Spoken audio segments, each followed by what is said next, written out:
Hello fellow explorers! Today we'd like to show you how to plant seeds in your base and crossbreed them step by step. Conducting your research is not an easy task and you have to satisfy some requirements. First, we have to construct our base that will serve both as our habitat and research facility. One crucial thing to look out for when picking a spot for your base is access to a water deposit. It can be a river or an underground deposit. Plants need water to grow. To be able to plant seeds in your base, we'll need a grow pod, a water pump, because plants cannot live without water, a solar panel. It will provide power to our base, grow pods and water pump. A bee pipe.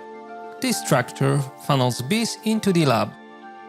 When the lab is fully operational, we can go explore SOTA 7 and collect seeds and branches that we will require further on. Life on SOTA 7 is alien, but not entirely dissimilar to what we are familiar with. There is a day and night cycle, and every plant has its own growth cycle. For the purpose of this devlog, all plants will grow simultaneously, but don't expect it to stay that way. The plants in Honeycomb can be divided into three main categories: crops, trees, and herbs, where every one of them has its own mechanic that we'll cover later. First, focus on picking up subsamples. Each flower and fruit that we pick up must be collected with a dedicated tool, scissors, because we don't want to damage it. Here, we collected a flower from the Solum family. As you can see, it has its own limited lifespan away from its branch, so it will deteriorate and disappear after some period of time. But each flower, fruit and herb can be processed in order to procure seeds we can plant in our grow pods. For crossbreeding to be possible, we need two different plants from the same family. We've already collected a beetle solum, and the second flower from this family is dragonfly solum. The second type of plants we've mentioned before are trees. Here you can see a tree from the Lumus family. We call it a sunbeam Lumus. Each tree produces fruits that drop to the ground when they are fully grown. Apart from fruits, each tree has a branch that we can cut off and use later for grafting. After collecting one seed from the Lumus family, we need to search for a seed belonging to the other species within the family. Lastly, we can collect herbs. These plants we simply pull out of the ground. Each collected herb gives us produce and seeds separately, and we don't need to process it.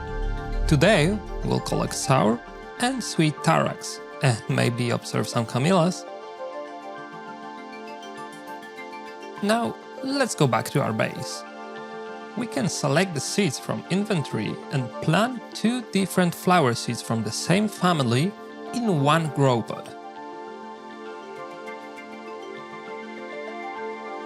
After some time has passed, we see that these plants grew and even a new sprout showed up. As you can see, the color of this plant is a little bit different.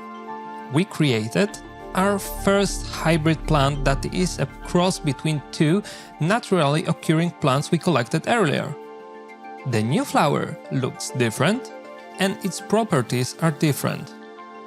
Crossbreeding for herbs is exactly the same, even though herbs have a different life cycle. After they reach full maturity, herbs die and disappear from grow pods. That's why we need to perform our allogamy experiments during the earlier flowering stage. This way we can obtain a hybrid herb within the herb's life cycle as long as there is a free spot in its grow pod. Last part of our research is grafting. It means we'll have to take a branch from one type of tree, for example from a sunbeam Lumus, and graft it onto another tree from the same family, starbeam Lumus. If we're lucky, we may get a new fruit. And here we go. We just collected a new fruit, Cloudbeam Lumus. Just like with the flowers, we can process this fruit in inventory to obtain seeds. Now we just need to plant these new seeds in grow pod. Wait. And here we go. A new type of tree just grew. It's a cloud beam lumus tree that is obtainable only in our research lab. But what is the purpose of crossbreeding plants, you may ask? It's worth remembering that Honeycomb is a survival game and each consumable item may have its own effect on the player character. Crossbred plants might induce different, more potent or more beneficial effects.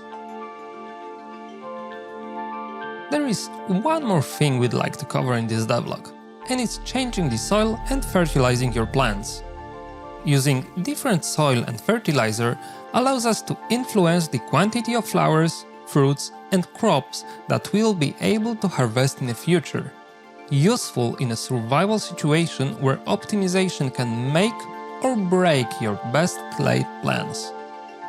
And remember, when deconstructing structures, try not to remove water access from the grow pods. Without water, the plants will dry out and die. And that was everything for this devlog. If you found it interesting, consider following us on Steam, and thank you very much for watching.